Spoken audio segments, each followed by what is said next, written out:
aja nih. Terlalu lama kan ya.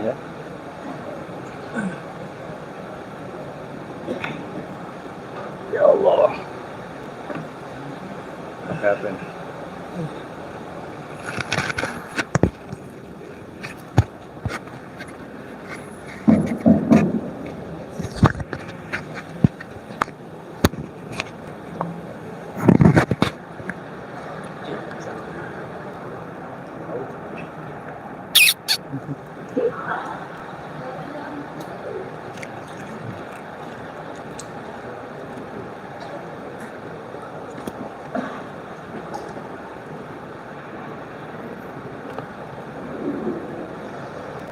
Assalamualaikum warahmatullahi wabarakatuh.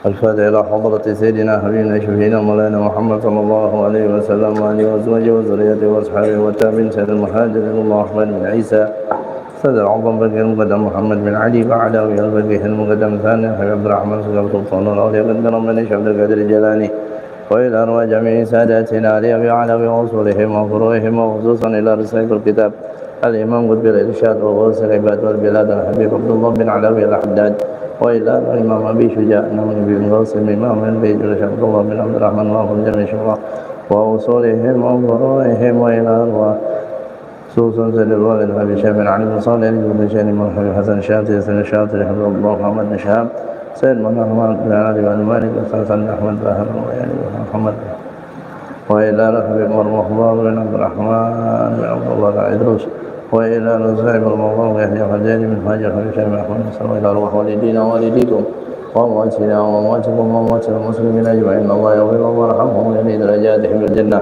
ويتغشاهم بالرحمة والمغفرة علينا من بركاتهم وأسرارهم وأنوارهم ونورهم نفحات مدارهم الدين والدنيا والآخرة هذه النية وعلى خيرة صالحة وعلى أمان وصلاح وصالحين وإلى حضرة النبي محمد صلى الله عليه وسلم الفاتحة. أعوذ بالله من الشيطان الرجيم بسم الله الرحمن الرحيم الحمد لله مالك يوم الدين إياك نعبد وإياك نستعين اهدنا الصراط المستقيم صراط الذين أنعمت عليهم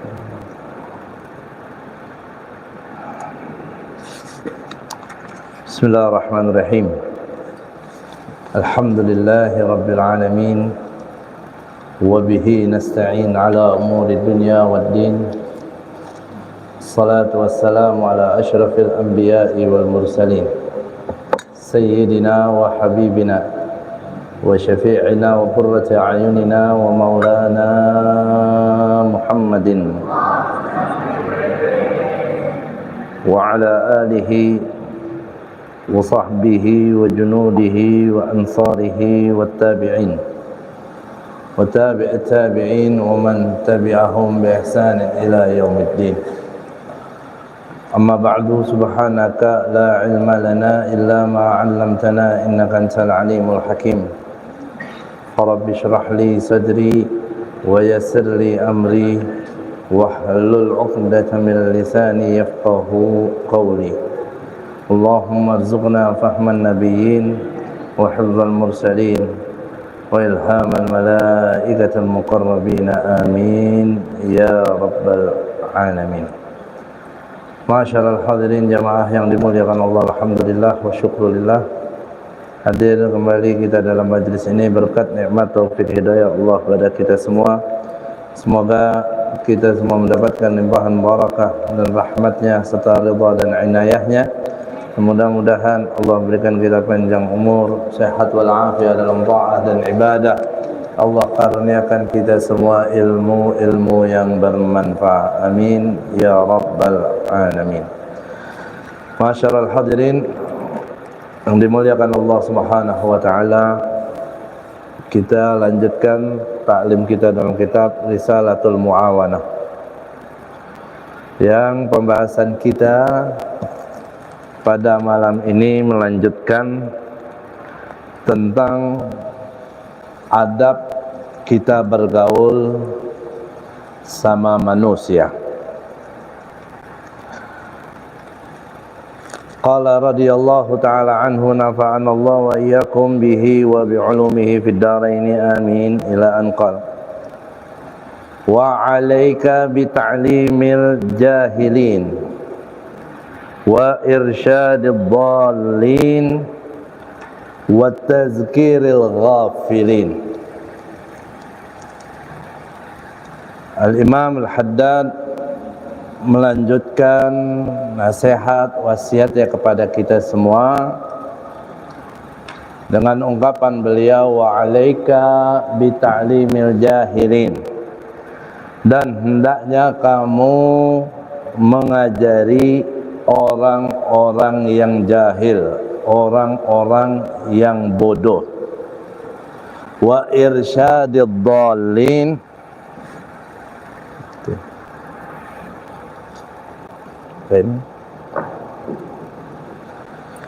wa irsyadid dhallin, dan juga hendaknya kamu senantiasa mau membimbing orang-orang yang tersesat, wa tazkiril ghafilin, dan mengingatkan orang-orang yang lalai. Ya, 3 hal diingatkan kita oleh Imam Haddad, yaitu yang pertama, untuk kita mau mengajarkan orang-orang yang jahil. Yang kedua, kita mau membimbing orang yang tersesat. Dan yang ketiga, kita mengingatkan orang yang lalai. 3 hal ini adalah kewajiban bagi kita semua umat Islam. Tidak boleh kita abai melihat kebodohan, kesesatan, dan kelalaian. Nggak boleh kita beralasan untuk meninggalkan hal tersebut karena merasa diri kita kurang pantas.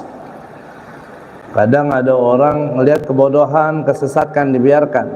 Alasannya apa? Saya nggak pantas buat ngasih tahu. Atau mungkin lebih fatal lagi, merasa itu bukan kewajibannya. Sedangkan ini adalah juga merupakan bagian daripada amar ma'ruf dan nahi munkar, yang merupakan kewajiban kita semua bagi umat Nabi Muhammad sallallahu alaihi wasallam.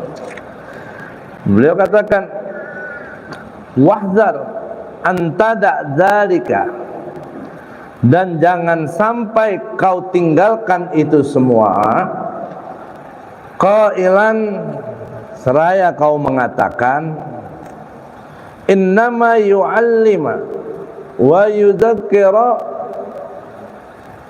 man ya'malu bi'ilmihi.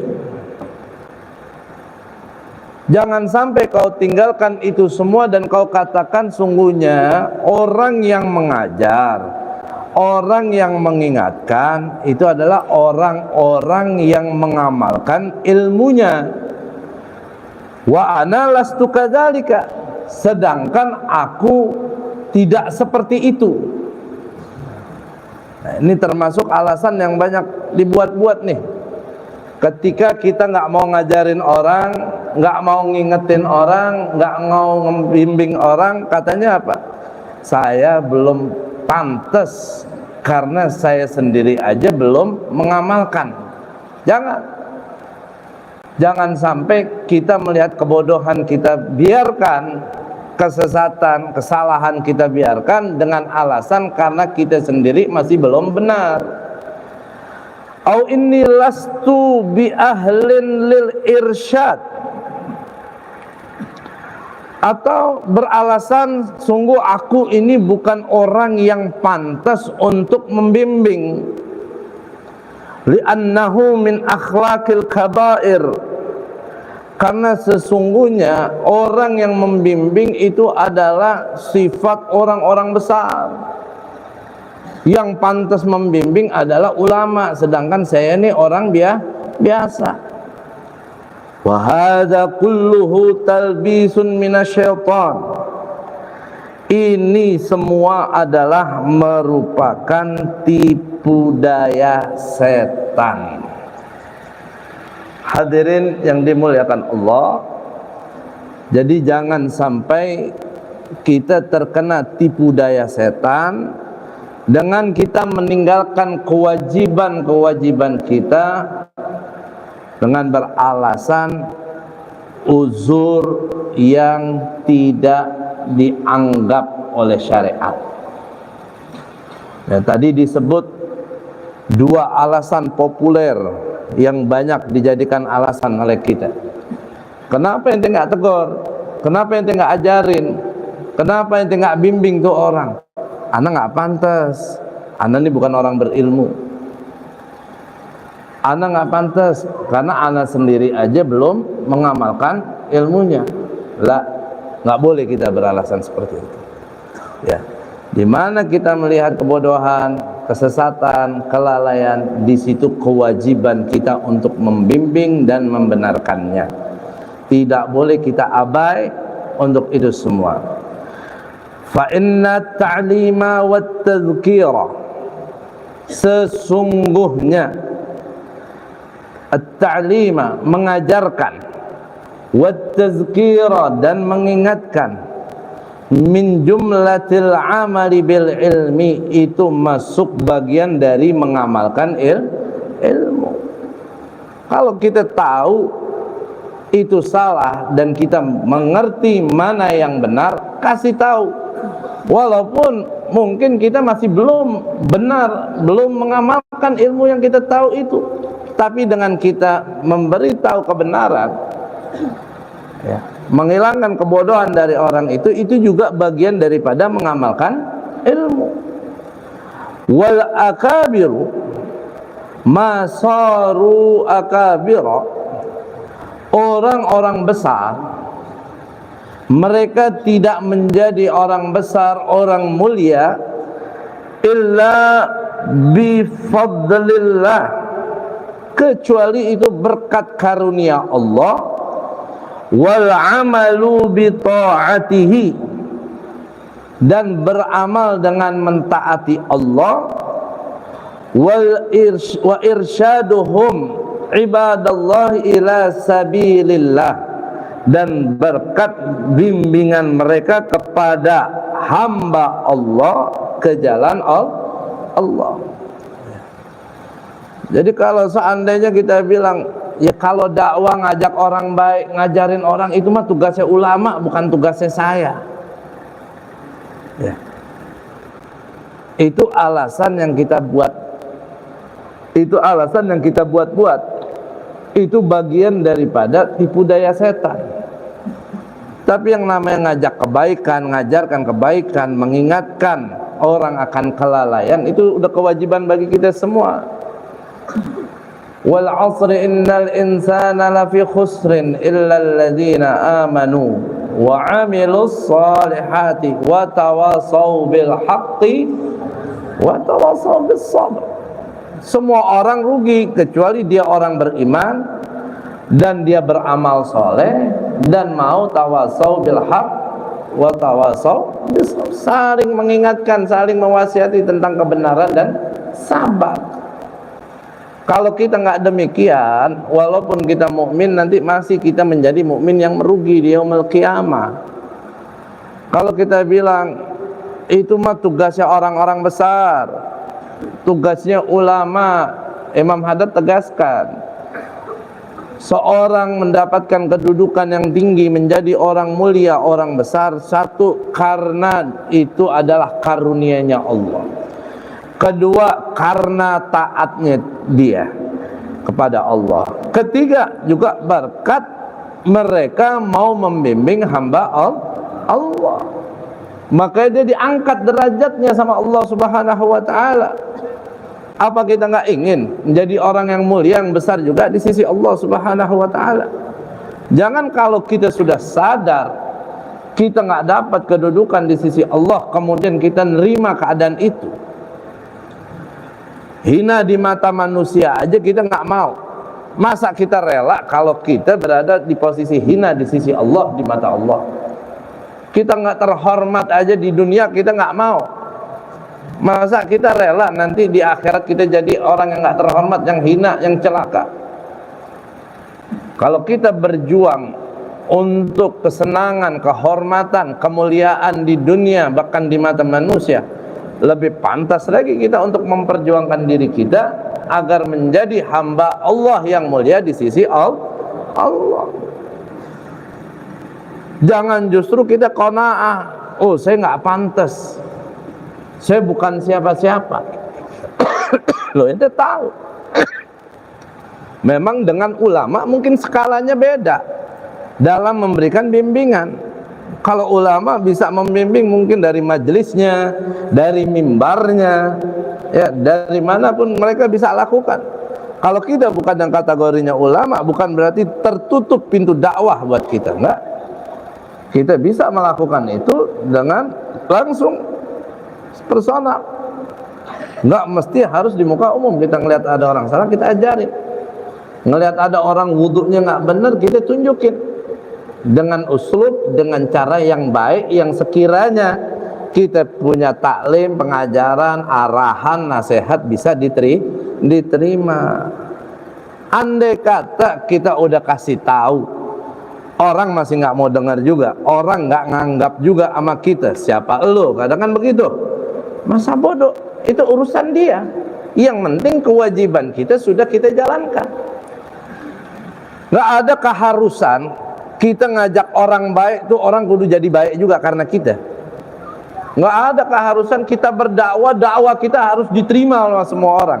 Jangankan kita, Nabi kita Muhammad sallallahu alaihi wasallam, beliau berdakwah, membawa risalahnya, mengajak orang beriman. Apa semua orang akhirnya beriman kepada beliau? Apa akhirnya orang semua jadi beriman kepada Allah? Enggak.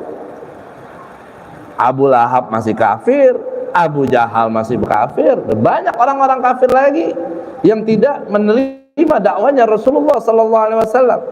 Tapi ketika Rasul dakwanya tidak diterima oleh mereka, ajakannya tidak diterima oleh mereka, apa Rasulullah dosa? Apa Rasulullah salah? Enggak. La ikraha fiddin. Nabi enggak dosa, tapi Nabi sudah menjalankan kewajibannya. Kadang kita punya alasan lagi, ya kalau gua ngomong mah udah pasti nggak didengar dah, udah suuzon duluan belum ngapa-ngapain. Amal kagak, malah suuzon, wah udah kejelekan berlipat-lipat tuh di diri kita. Akhirnya malah kita juga yang kebagian dosanya. Jangan. Maka Imam Adat ingetin kita nih untuk senantiasa kita mau ngajarin orang-orang yang bodoh, ya bimbing orang-orang yang tersesat, dan ngingetin orang-orang yang lalai. Jangan justru malah dibiarin. Teknisnya, caranya gimana? Yaitu kita lihat kondisinya, situasinya. Gimana kita bisa kiranya apa yang kita sampaikan ini bisa diterima. Masalah dia mau ngamalkan atau nerima atau tidak, hidayah minallah ta'ala.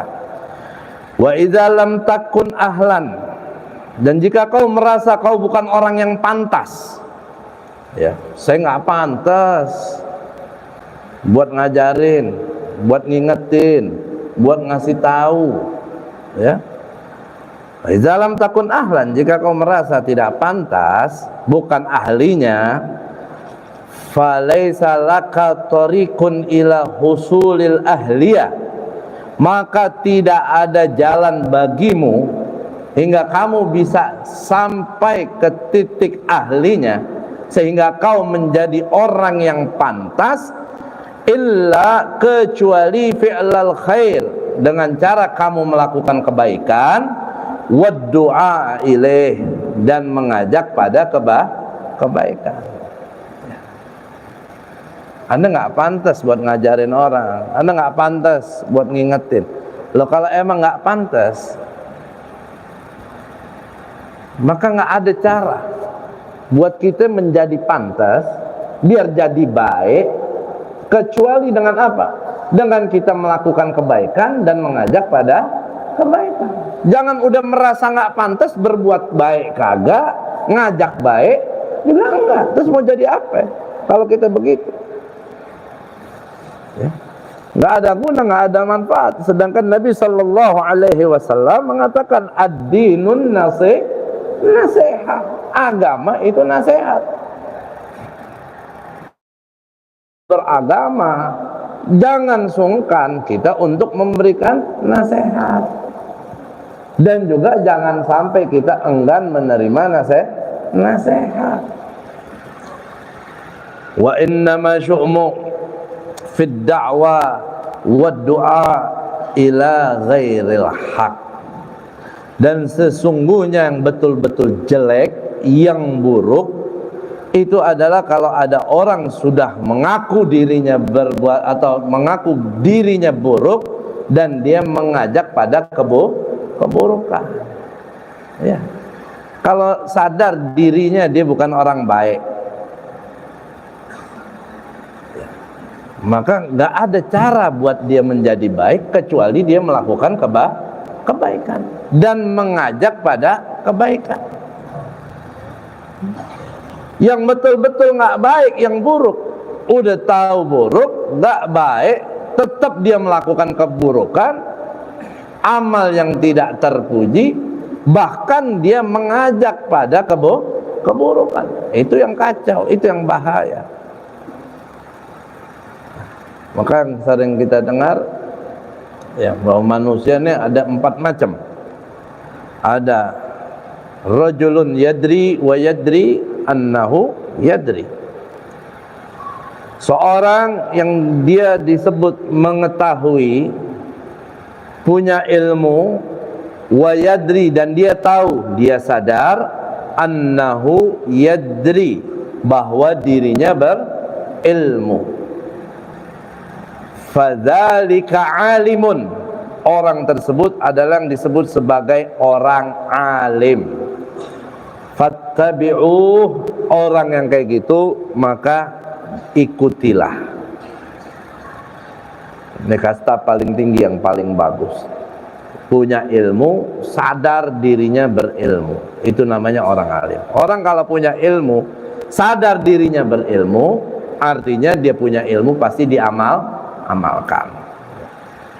Yang kedua, yadri wala yadri annahu yadri. Orang yang tahu, punya ilmu, tapi nggak tahu atau tidak sadar kalau dirinya berilmu.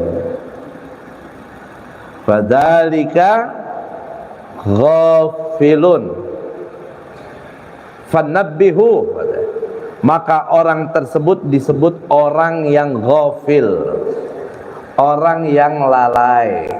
Fanabbihu, maka ingatkan. Nah, orang lalai ini di zaman kita gak kalah banyak dengan orang bodoh. Yang bodoh banyak, yang lalai juga banyak. Lalai ini apa? Dia punya ilmu, tapi ilmunya gak dipakai, ilmunya gak diamalin. Fadzalika ghafilun, orang seperti itu disebut orang yang ghafil. Fanabbihu, maka ingatkan, diingetin. Nah, antum semua ini orang-orang yang akrab dengan majelis taklim, yang akrab dengan majelis ilmu. Dari masa muda sampai sekarang, tiap hari bisa jadi atau tiap minggunya pasti hadir ke majelis-majelis ilmu. Alhamdulillah. Artinya antum nggak sedikit punya ilmu banyak, pengetahuan banyak dalam agama, dalam adab, dalam akhlak, dalam sunnah. Tapi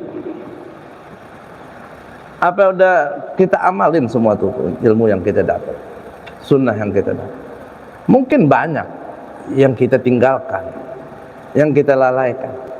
Yang inti-inti yang berhubungan dengan sholat kita, yang berhubungan dengan wudhu kita, ya, adab kita sehari-hari yang udah banyak kita pelajarin. Ini dari kitab Risalatul Muawana, Masya Allah. Berapa banyak adab sunnah yang udah kita pelajari di sini. Kita udah yadri, tapi banyak dari kita yang la yadri, nggak sadar. Nah, di sini tugas kita untuk saling mengingatkan. Ya, kalau ada orang masuk masjid, ya, Kita tahu adabnya tahiyatul masjid. Kalau nggak tahiyatul masjid, ingetin tuh orang, lu nggak tahiyatul masjid, setidaknya baca gantinya subhanallah walhamdulillah wala ilaha illallah wallahu akbar.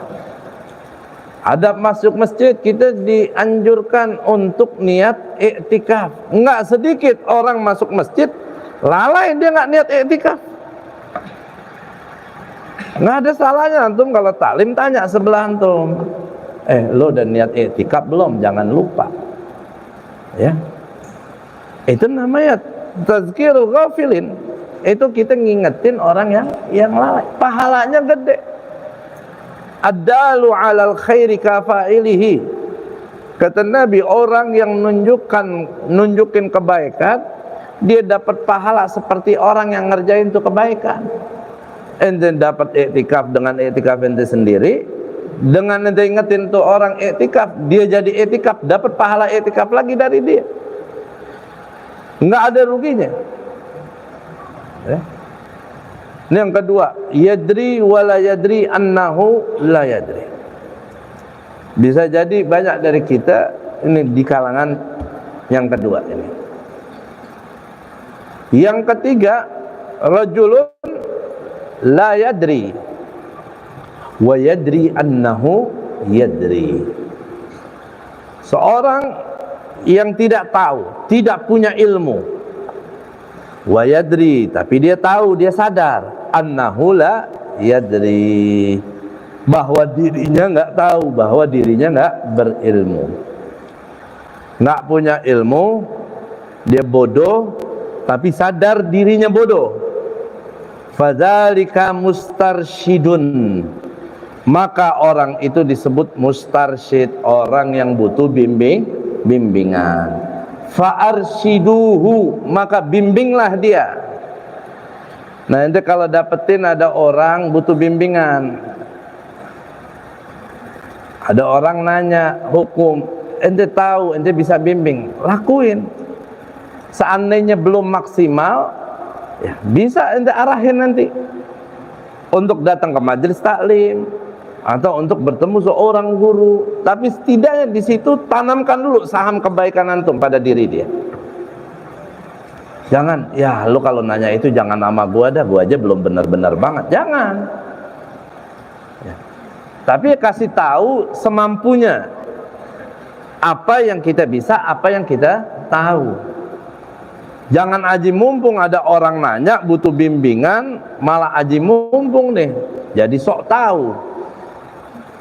Yang dia nggak tahu ditahu-tahuin, akhirnya bukan ngebimbing malah nyesatin. Nah, ini bahaya juga.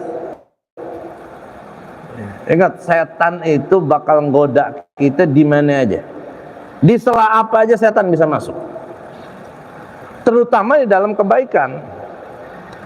Kalau dalam kemaksiatan ya setan udah nggak goda kita, orang kita udah maksiat. Tapi kalau dalam kebaikan, wah di situ setan berjuang untuk merusak ibadah dan kebaikan kita. Nah, ketika ada orang mustarsyid butuh bimbingan, bimbing sebisa kita. Yang nggak bisa, ya wallahu alam, ajak dia ke majelis, ajak dia ketemu guru. Hati-hati, di situ celah setan juga menggoda kita. Karena gila hormat, pengen punya murid, pengen punya mengikut, kebetulan aji mumpung ada orang nanya nih percaya, akhirnya wah dia ngoces kenanya, dijawab semaunya. Orang nanya apa, jawabnya apa. Yang nanya blow on, yang ditanya blow on. Jadi akhirnya dipinterin sama setan nih, pada kacau akhirnya, bahaya. Yang ketiga ini disebut mustarsyid, orang yang butuh bimbingan. Fa'arsyiduhu, maka bimbinglah dia. Yang fatal, yang bahaya nih kelompok keempat, rajulun la yadri wa la yadri annahu la yadri. Seorang yang tidak tahu, la yadri, nggak punya ilmu, wa la yadri, dan dia nggak tahu, dia nggak sadar, annahu la yadri, bahwa dirinya nggak berilmu. Blow on, nggak sadar kalau dirinya bego, ya, nggak punya ilmu, merasanya dia pintar. Fadzalika jahilun. Orang yang demikian itu yang disebut dengan orang jahil, orang bodoh. Fatruku, jauhin, hindarin.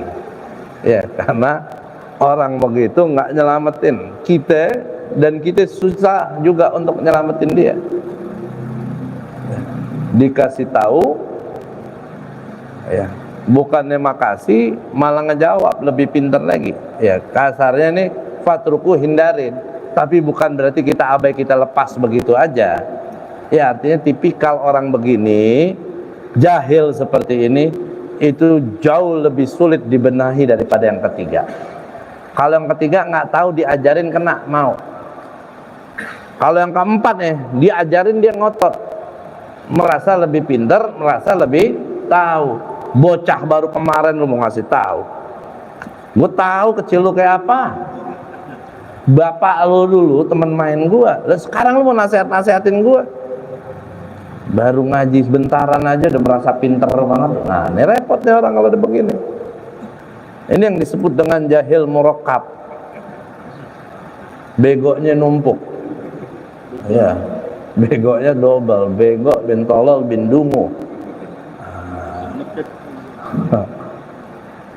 Ya, ini yang paling khatir, ini yang paling bahaya. Ya, udah tahu salah tapi merasa benar.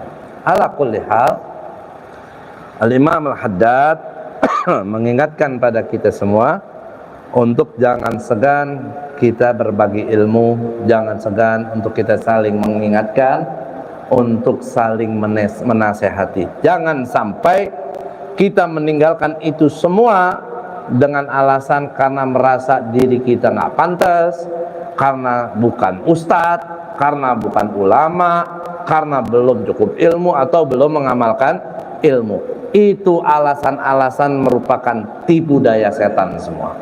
Yang namanya ngajak kebaikan, mencegah kemungkaran, itu kewajiban kita semua umat Islam. Cuma memang skalanya aja yang beda. Kalau ulama dengan kita orang biasa, itu aja. Tapi kalau buat kewajiban, sama, kita punya kewajiban dalam hal itu. Kemudian wa 'alaika bijabri qulubil munkasirin, dan juga hendaknya kamu untuk menghibur hati-hati orang yang sedang susah. Ya. Nabi kita Muhammad sallallahu alaihi wasallam diutus oleh Allah Subhanahu wa taala sebagai rahmatan lil alamin. Maka agama, ajaran yang beliau bawa kepada kita adalah ajaran penuh rahmat, ajaran penuh kasih sayang, ajaran yang penuh cinta. Sifat rahmah, cinta, kasih sayang kita sesama makhluk di zaman kita sekarang ini semakin kesini ini semakin krisis dan kritis, bahaya, udah semakin menipis. Hampir-hampir udah banyak dari kita yang nggak udah punya perasaan empati kepada orang lain, yang acuh, yang abai, yang masa bodohan. Lihat apa yang diajarkan di dalam Islam. Alaika bijabri qulubil munkasirin. Hendaknya kamu mau menyenangi hati orang-orang yang sedang susah. Kalau ada orang lagi susah, lagi galau, lagi sumpek, lagi sedih, kita hibur, kita tenangin, kita senangin. Itu pahalanya bukan main gedenya. Ya, nyenengin hati orang yang lagi sedih, yang lagi galau, yang lagi susah. Enggak boleh kita acuh, kita masa bodoh, apalagi sampai kita nyukurin biar tahu rasa loh. Enggak boleh sama muslim kita tutup mata begitu. Ya. Kita sama muslim ini laksana bangunan, kata Nabi, yang menguatkan satu sama lain. Kalau ngelihat yang lain susah, kita harus bisa merasa susah. Ya. Sekarang kita lihat saudara-saudara kita yang di Palestina, yang di Lebanon, itu lagi pada susah. Ya. Kalau kita punya hati biasa aja, tenang-tenang aja, seakan nggak ada masalah, karena merasa di sini kita enak, nikmat, aman-aman aja, melihat itu jauh dari negeri kita, bukan urusan kita. Hati-hati. Kalau model kita kayak begitu, pertanyakan iman dan Islam yang ada di diri kita. Muslim mukmin nggak boleh punya sifat seperti itu. Tugas kita harus saling mendukung, menolong, membantu, menguatkan siapapun dari saudara kita yang dalam keadaan susah. Kalau jauh begini gimana kita dukungnya? Apa yang kita bisa? Minimal kita angkat tangan kita berdoa, minta sama Allah Subhanahu wa taala agar mereka semua diberikan pertolongan oleh Allah Subhanahu wa taala. Perjuangannya dimenangkan oleh Allah Subhanahu wa taala. Yang gugur dicatat sebagai para syuhada, orang-orang yang mati syahid ditempatkan di surganya Allah Subhanahu wa taala. Jangan justru yang lagi susah malah kita hujat. Ini kadang jeleknya kita nih, ngelihat orang lagi susah, lagi galau, lagi masalah, dihibur kagak, dikuatin kagak, malah disalah-salahin. Makanya lu sih, kenapa lu begitu, lu begitu, itu urusan belakang nanti kalau nasihat. Kuatin dulu ini, benerin dulu hatinya. Jangan cuma bisa nyalain. Nguatin kagak, bantu kagak, nolong kagak, nyalahin malah disyukurin lagi. Innalillahi wa inna ilaihi rajiun. Itu orang yang sifatnya begitu, cepat atau lambat bakal berbalik tuh masalah pada dirinya. Dia bakal ngalamin sendiri. Ya. Wa mulatafatud du'afa wal masakin. Dan juga hendaknya kamu, kata Imam Haddad, bersikap lemah lembut terhadap orang-orang yang lemah, terhadap orang-orang yang miskin. Ya. Kalau sama orang lemah, orang miskin, kita harus punya rahmah yang lebih daripada yang lain. Jangan justru di hadapan orang lemah, orang miskin kita malah keras, malah berasa hebat, merasa kuat. Mereka dibawa kekuasaan kita. Laisa minna man lam yarham saghirana wa yuqir kabirana. Kata Nabi, enggak masuk golongan kami orang yang enggak nyayangin orang yang kecil di antara kita dan enggak menghormati orang yang besar di antara kita. Kecil besar di sini bukan dari faktor umur aja. Ya. Bisa kecil dari kelas ekonomi, pangkat, jabatan. Ya, melihat orang-orang miskin, orang-orang lemah, nggak ada rahmah di hati kita. Tapi giliran berhadapan sama orang-orang kaya, sama pejabat, orang-orang yang besar yang punya pengaruh, rahmahnya minta ampun. Ya, giliran sama orang yang di bawah, sama orang lemah, waduh, mulutnya kasar, ngomong adab sikap semaunya. Tapi sama orang-orang kaya, waduh, santunnya minta ampun. Belum turun dari mobil udah diri. Ya, mau pulang dianterin sampai gerbang. Tapi sama orang lemah kagak begitu. Nyuruh duduknya pakai jempol. Tapi kalau sama orang miskin, no. Pakai congor ya kadang disuruhnya. Hah? Itu bukan adab yang diajarkan dalam Islam.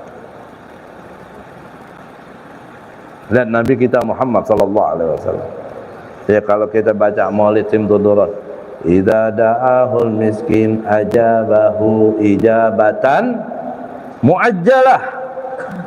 Nabi kalau dipanggil, diundang sama orang-orang yang lemah, orang-orang miskin, Nabi jawab panggilannya, undangannya ijabatan muajjalah, dengan segera, nggak pakai istikharah dulu. Ini giliran diundang sama orang kaya, semua dikalahin. Lempengan yang ngundang orang kampung yang nggak punya apa-apaan. Ntar, ya insya Allah di istikharah dulu, berangkat kagak ya. Nabi kagak begitu sifatnya.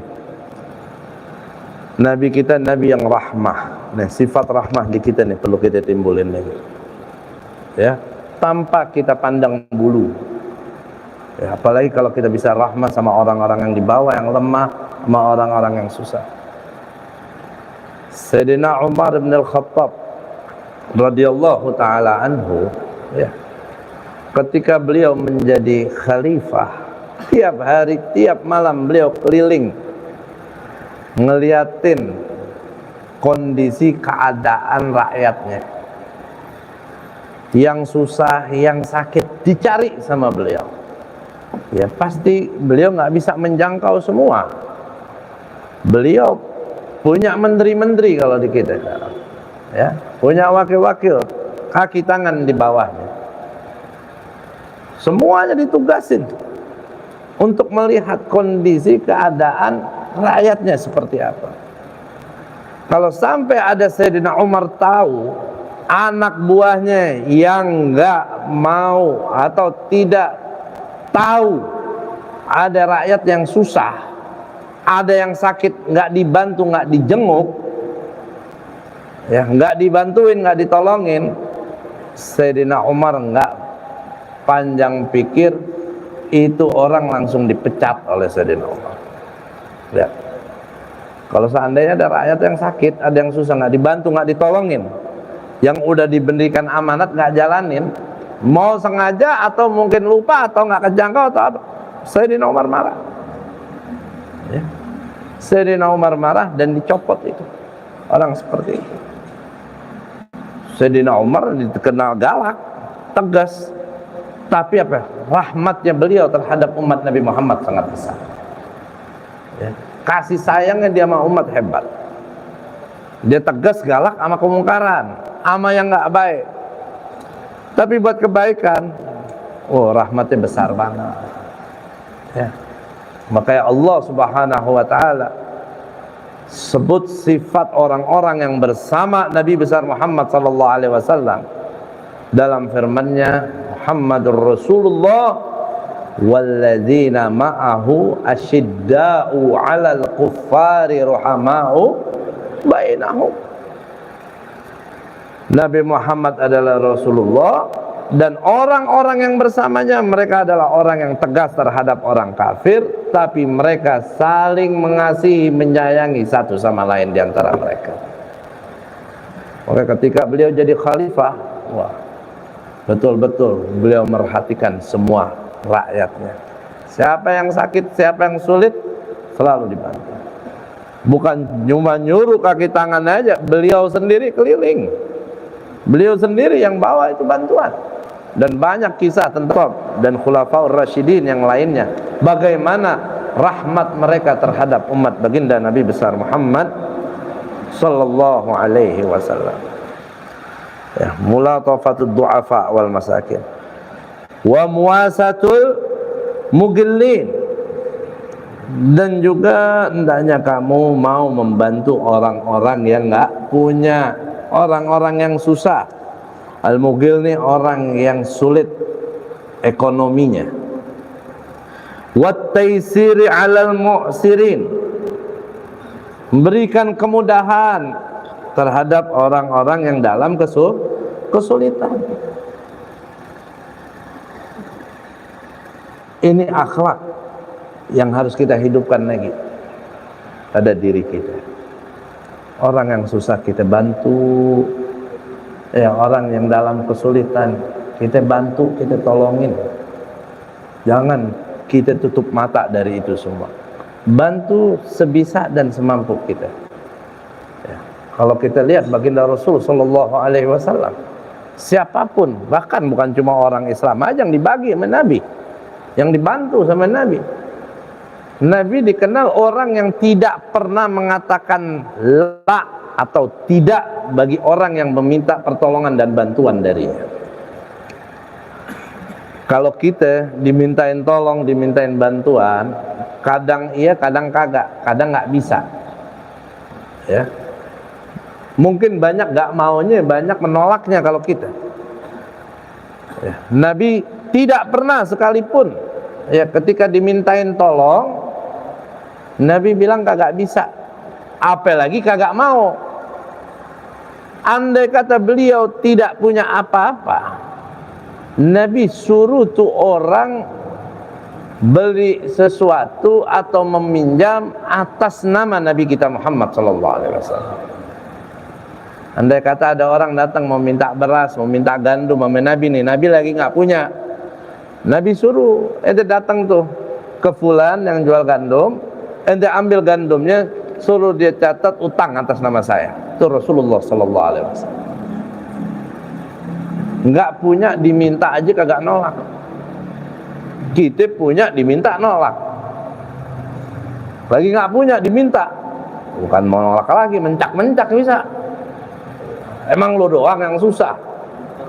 Lo nggak tahu nih, gue juga susah. Gue lagi lapar. Nggak tahu curhatnya panjangan dia. Muasatul mu'sirin, muasatul mugillin, taisir alal mu'sirin. Susah kita bantu, jangan kita beratin. Wa iqradil mustaqridin, ya, iqradil mustaqridin ini memberi pinjaman.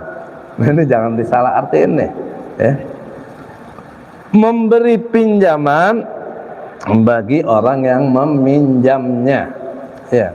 Kalau ada orang minjam, pinjemin duit. Jangan lu habis taklim langsung pada minjem duit nih, ya. Nah, kebetulan nih gue lagi mau pinjem duit nih. Ini ajakan buat minjemin duit, bukan buat minjem duit, ya. Minjemin duit berarti kita yang minjemin, bukan dorongan buat minjem duit. Nah, kadang mental kita mental minjem nih. Mental kita kalau nggak mental minjem, mental minta, bukan minjemin, bukan memberi. Ya, yadul ulya khairun min yadi sufla. Ingat, tangan di atas tuh lebih baik daripada tangan di bawah. Iya, ngasih. Jangan cuma bisa jurus kobra kebalik, deh. Iqradul mustaqridin. Ya, kalau ada orang datang butuh mau meminjam, pinjamkan. Cuma yang dilemanya, nih apalagi model orang sekarang nih, minjemnya gampang, balikinnya susah. Minjemnya gampang, bayarnya kagak mau. Iya. Giliran ditagih, tar sok ditagih lagi, ngamuk. Bukan tar sok lagi. Duit segitu doang lu tagih mulu. Galakan dia. Lalu duit segitu doang lu kagak bayar-bayar. Ya. Ad-dain syainuddin, ya. Utang itu bisa jadi cacat dalam agama kita. Dalam Al-Qur'an ayat terpanjang dalam 30 juz dari sekian ribu ayat itu ayat tentang apa? Tentang hutang.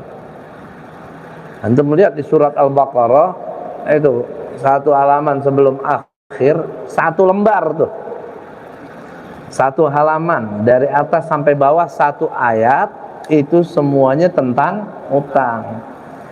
Panjang, ya setidaknya ada isyarat tuh, urusan utang nih urusannya manjang, nggak kelar di dunia, nyambung nanti urusannya tagihannya sampai di akhirat. Ya. Kalau di akhirat bayar utangnya bukan pakai duit lagi, bukan dari pakai apa yang kita pinjam lagi. Kebaikan kita yang diambil buat bayar utang. Kita punya utang sama orang, tuh kita punya pahala, punya ibadah dikasih ke tuh orang. Kalau kita masih punya, kalau cukup. Kalau pahala kita udah nggak ada, dosa tuh orang ditimpain ke kita semua. Dosa kita aja udah cukup ngeberatin. Nah, apalagi kalau ditambahin dari dosa-dosa orang, naudzubillah min dzalik. Tapi di sini Imam Haddad lagi jelasin namanya iqradul mustaqridin, ya, minjamin orang yang mau minjamnya itu adalah termasuk amal yang baik, amal yang mulia. Kemudian katakan nama beliau, wa fil hadis, di dalam hadis diterangkan anna thawabal qarda, bahwa pahala meminjamkan yazidu ala thawabis sadaqah, itu lebih banyak dari pahala sedekah bisamaniyati adhaf, dengan 8 kali lipat. Ya, pahala minjemin itu 8 kali lipat lebih gede dari pahala sedekah. Dalam satu hadis Nabi kita Muhammad sallallahu alaihi wasallam, beliau mengatakan, ra'aitu lailata usriya bi ala babil jannah maktuban as-sadaqatu bi asyri amsalha wal qarda bi samaniyata asyara. Aku melihat di malam saat aku di Isra dan Mi'rajkan oleh Allah, tulisan ada di pintu surga,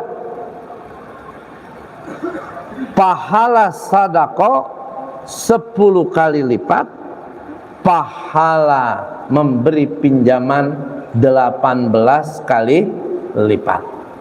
Berarti 8 kali lipat lebih banyak dari pahala sedekah. Kenapa? Pahala sedekah kalah gede sama pahala minjemin. Kalau ngelihat amalnya mah kelihatannya beratan sedekah ya. Kalau minjemin kan masih dibalikin. Kalau sedekah kita kasih lepas udah, gak ada yang balik sama kita. Tapi yang dibalikin nih pahalanya nih, yang sekadar minjemin doang lebih gede daripada sedekah. Kenapa? Wadzalika annal qarda la ya'khudhuhu illa muhtaj.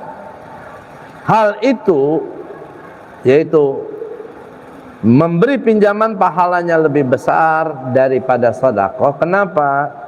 Karena meminjam, orang yang meminjam dia tidak akan lakukan kecuali dia dalam keadaan betul-betul membutuhkan. Orang kalau udah minjem, tandanya tuh emang betul-betul butuh. Kalau sedekah, kadang yang kita kasih nih orang butuh, kadang emang dia lagi nggak pepet, nggak membutuhin. Sedekah sama siapa aja bisa. Tapi sedekah, orang kalau udah minta mau minjem, tandanya emang dia lagi butuh, lagi kepepet. Kita pinjemin, tuh pahalanya lagi begitu gede. Pahalanya lebih besar. Wah, berarti pahala yang paling banyak sekarang bank dong ya, sama rentenir. Kan suka memberi pinjaman. Kalau pinjamannya ini dilakukan dengan cara yang benar, sesuai syariat, ya nggak sedikit sekarang pinjaman-pinjaman itu mengandung unsur riba, yang harusnya dengan membantu orang memberi pinjaman pahalanya besar, tapi kalau caranya salah, melanggar aturan syariat, bukan pahala besar yang didapat, tapi dosa yang besar. Ya, amalnya sama, ngasih pinjaman, dalilnya sama, bantu orang, nolongin orang, yang atuk pakai syariat, yang atuk pakai caranya sendiri nih. Yang pakai syariat betul pahala besar, lebih besar dari sedekah. Tapi yang satunya lagi dosanya besar. Bahkan riba seperti udah pernah kita bahas, termasuk maksiat, bahkan satu-satunya maksiat yang Allah nyatakan Allah perang dengan mereka. Artinya